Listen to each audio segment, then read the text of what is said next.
Welcome to my YouTube channel Komal Pharma. तो मैंने आपको इससे पहले 3 टॉपिक मैं करा चुकी हूँ फार्माकोथेरेपेटिक्स के। अब आज हमारा 4th टॉपिक है हाइपरलिपिडीमिया क्या होता है।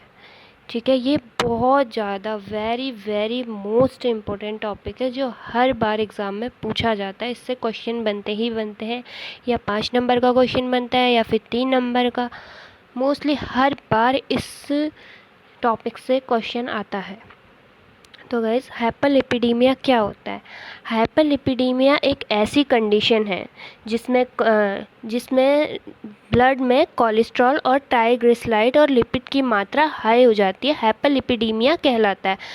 तो गाइस, क्या होता है लिपिडीमिया में? इसमें क्या होता है कि ब्लड के अंदर हमारा जो है कोलेस्ट्रॉल लेवल, ट्राइग्लिसराइड और लिपिड और फैट की मात्रा हाई हो जाती है, जिससे हाइपरलिपिडीमिया कहते हैं। बोलते हैं ना कोलेस्ट्रॉल बढ़ गया है, तो वही चीज़ है। ठीक है, तो आप इसे डायग्राम से समझ सकते हैं। यहाँ पे मैंने डायग्राम बनाया है एक आपको। मैं ये डायग्राम देखिए। तो इसमें क्या होता है ना गाइस, जो ये हमारी है आर्टरी और इसमें है ये लो डेंसिटी लिपोप्रोटीन। इनको हम क्या बोलते हैं? बैड कोलेस्ट्रॉल भी बोलते हैं। और एचडीएल हाई डेंसिटी लिपोप्रोटीन, इसे हम बोलते हैं गुड कोलेस्ट्रॉल। तो इसमें क्या होता है ना, जो एलडीएल है, जो बैड कोलेस्ट्रॉल है ना, उनका जमाव हो जाता है, जिसके कारण क्या होता है? हाइपरलिपिडीमिया होता है। ठीक है, ब्लड में उनका ये जो है, ये आपको दिख रहा होगा प्लग, तो उन सबका जमाव हो गया है, तो उसे क्या कहते हैं?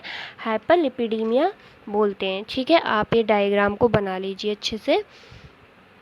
तो अगला है, इसकी इटियोलॉजी क्या है, इसके कारण क्या है। ठीक है, तो क्या है? टू मच अल्कोहल कंजप्शन, मतलब जो ज़्यादा से ज़्यादा जो अल्कोहल का कंजप्शन कर रहा है, जो अल्कोहल को पी रहा है, मतलब दारू पी रहा है, तो उसको होगा। दूसरा, taking food high saturated fat, मतलब जो हाई सैचुरेटेड फैट ले रहा है, ठीक है, जिसमें बहुत ज़्यादा फैट है, ऐसे फूड्स को ले रहा है वो।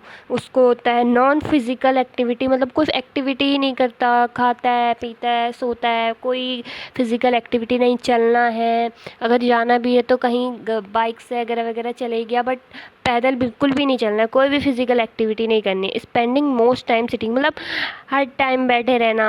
ठीक है, अगला है क्या? जेनेटिक प्रॉब्लम, कोई मतलब जेनेटिक फैक्टर्स भी होते हैं इसके। ठीक है, अब देखो, some drugs that can increase cholesterol level, जो कुछ ऐसी ड्रग्स भी होती है ना जो कोलेस्ट्रॉल लेवल को बढ़ा देती है। तो वो कौन कौन सी ड्रग होती है? Beta blocker, diuretic, hormonal birth control pills, मतलब जो गर्भनिरोधक गोलियां होती हैं ना, वो भी क्या है, कोलेस्ट्रॉल लेवल को इंक्रीज़ कर देती है। बीटा ब्लॉकर, डाययूरेटिक और स्टेरॉइड्स होते हैं, वो तो बहुत ज़्यादा ही क्या बोलते हैं, कोलेस्ट्रॉल लेवल को इंक्रीज़ करते हैं। अब देखो, सम डिजीज़ इंक्रीज कोलेस्ट्रॉल लेवल, जो कुछ डिजीज़ होती है जो कोलेस्ट्रॉल लेवल को बढ़ाती है, वो कौन कौन सी? HIV, डायबिटीज़, और अगली है ल्यूपस, मतलब चर्म रोग, स्लीप एपनिया, मतलब नींद ना आना, HIV और क्रोनिक किडनी डिजीज़। ठीक है, तो इसके ये इटियोलॉजी हो गई। तो इसकी थोड़ी इटियोलॉजी लॉन्ग है, 3 स्टेप पे है। और अगला क्या है? पैथोजेनेसिस क्या है इसका? तो पैथोजेनेसिस इसका बहुत इजी है। तो इसका पैथोजेनेसिस क्या है? डाइजेशन, क्या होता है कि डाइजेशन में हेल्प करने के लिए लिवर हार्मोन के साथ कोलेस्ट्रॉल भी प्रोड्यूस करता है। अब क्या है, जब हम खाना खाते हैं, ठीक है, तो डाइजेशन के लिए क्या है, जो हमारा लिवर है वो बहुत सारे हार्मोन प्रोड्यूस करता है। ठीक है, तो वो हार्मोन के साथ साथ कोलेस्ट्रॉल भी प्रोड्यूस करता है। ठीक है, तो कुछ तो देखो, वो कोलेस्ट्रॉल अंदर से भी प्रोड्यूस हो रहा है, और हम बाहर से भी कोलेस्ट्रॉल ले लेते हैं। जैसे अगला क्या है, देखो, डेयरी प्रोडक्ट द्वारा भी कोलेस्ट्रॉल और लिपिड मिलता है। अब हम डेयरी प्रोडक्ट लेते हैं, पनीर है, दूध है, चीज़ है, बहुत सारी चीज़ें हैं आजकल जो हम लेते हैं, जिससे क्या होता है कि उससे भी हमें कोलेस्ट्रॉल, फैट, लिपिड मिल रहा है। तो क्या क्या होता है कि दोनों जगह से फैट और अंदर तो प्रोड्यूस हो ही रहा है, हम बाहर से भी ले रहे हैं, तो इससे क्या होता है कि हाइपरलिपिडीमिया हो जाता है अधिक मात्रा में लेने में। ऐसा नहीं कि लेना ही नहीं है, लेना है, बट बहुत ज़्यादा, जैसे रोज़ कोई पनीर खा रहा है या फिर बहुत ज़्यादा ये चीज़ें डेयरी प्रोडक्ट ले रहा है और साथ में अंदर भी प्रोड्यूस हो रहा है, तो उसको क्या होगा? हाइपरलिपिडीमिया। तो देखो, थर्ड स्टेप क्या है इसका? बाहरी डेयरी प्रोडक्ट से कोलेस्ट्रॉल का सेवन अनावश्यक है। मतलब जो बाहरी डेयरी प्रोडक्ट है ना, तो मतलब ठीक है, जो अंदर प्रोड्यूस हो रहा है उतना कोलेस्ट्रॉल भी हमारे लिए काफ़ी है, बट हम जो बाहर से ले रहे हैं बहुत ज़्यादा कोलेस्ट्रॉल, वो हमारे लिए अनावश्यक है, वो लेना ज़रूरी है नहीं। ठीक है, देखो बाहरी और भीतरी दोनों जगह से कोलेस्ट्रॉल और फैट का सेवन करना, बाहरी और मतलब भीतरी, अब अंदर से तो प्रोड्यूस हो ही रहा है, उसको तो हम रोक नहीं सकते हैं, बट जो क्या बोलते हैं बाहर से हम ले रहे हैं, हम उसे तो कंट्रोल कर सकते हैं। अगर हम उसे कंट्रोल नहीं करते हैं तो जिससे क्या होता है, हाइपरलिपिडीमिया हो जाता है। हमारे ब्लड में जो है, जो LDL मतलब बैड लो डेंसिटी लिपोप्रोटीन है, उनका जमाव हो जाता है ब्लड में। ठीक है, अगला क्या है, नॉर्मल कोलेस्ट्रॉल लेवल्स क्या होते हैं। ठीक है, तो total cholesterol, types of cholesterol और नॉर्मल रेंज क्या होती है, इसकी रेंज बहुत इंपॉर्टेंट रहती है, याद कर लेना। ठीक है, टोटल कोलेस्ट्रॉल कितना होता है, 200 mg पर डेल से कम। अगला क्या है, बैड कोलेस्ट्रॉल, बैड कोलेस्ट्रॉल कितना होता है, 100 mg पर डेल से कम। ठीक है, तो बैड कोलेस्ट्रॉल को हम क्या, LDL लो डेंसिटी लिपोप्रोटीन भी बोलते हैं। तो एग्ज़ाम में ये 1 नंबर पे क्वेश्चन है, मोस्ट इम्पोर्टेंट है, जो पूछ लेता है कि बैड कोलेस्ट्रॉल क्या होता है। ठीक है, या मतलब बेस्ट कोलेस्ट्रॉल का दूसरा नाम पूछ लेगा, या LDL को और कौन से नाम से जानते हैं, तो क्या नाम से जानते हैं, बैड कोलेस्ट्रॉल। LDL का फुल फॉर्म क्या है, इसकी रेंज क्या है, ये पूछा जा सकता है। ठीक है, अगला है गुड कोलेस्ट्रॉल, ये भी बहुत इंपॉर्टेंट है, जो 1 नंबर में पूछा जाता है, हाई डेंसिटी लिपोप्रोटीन, इसकी फुल फॉर्म ये है। और बोला जाता है कि HDL कौन सा कोलेस्ट्रॉल है, तो कौन सा, गुड कोलेस्ट्रॉल है। इसकी रेंज क्या होती है, कम से कम 60 mg पर डेल। ठीक है, और अगला है ट्राइग्लिसराइड, इसकी रेंज कितनी है, 150 mg पर डेल से कम। अब क्या है, इसके सिम्टम्स क्या क्या होते हैं, क्या क्या सिम्टम्स होते हैं हाइपरलिपिडीमिया के, क्या होता है कि देखो, कॉर्नियल अर्कस, आँखों की जो, इसका मतलब क्या है कि आँखों की जो प्यूपिल है ना, उसके चारों तरफ कोलेस्ट्रॉल के छल्ले से रिंग, जो हमारी कभी भी होता है ना आँखों में, जिसका कोलेस्ट्रॉल बड़ा होता है, उसकी आँखों के प्यूपिल के किनारे आइट साइड कहते हैं, छल्ले रिंग से ऐसे प्रोड्यूस होते हैं। ठीक है, और waxy fatty plug on the skin, skin जो है वैक्सी फैटी, और उसमें मतलब प्लग का जमा हो जाएगा। ठीक है, अगला क्या है, हाई ब्लड प्रेशर होना। स्ट्रोक, स्ट्रोक क्या होता है, reduce blood supply to brain, मतलब ब्रेन में सही तरह से ब्लड का ना पहुंच पाना, वो क्या होता है, स्ट्रोक। अगला क्या है, हार्ट अटैक सिम्टम्स में। अब है कि नॉन फार्माकोलॉजिकल ट्रीटमेंट क्या होता है। नॉन फार्माकोलॉजिकल ट्रीटमेंट क्या होता है, देखो क्या कर सकते हैं हम, एक्सरसाइज, अवॉइडिंग अल्कोहल नहीं पीना है, गेटिंग गुड स्लीप, अच्छी नींद लेनी है 6 से 7 घंटे की, मेंटेनिंग बॉडी वेट, जो बॉडी वेट है उसको मेंटेन करके रखना है, मोटापे को कम करना है, avoiding to meat and dairy product, meat को अवॉइड करना है, जो भी मीट मांस खाते हैं हम, और डेयरी प्रोडक्ट, दूध पनीर दही टीसी ऑल, इसको हमने क्या अवॉइड करना है।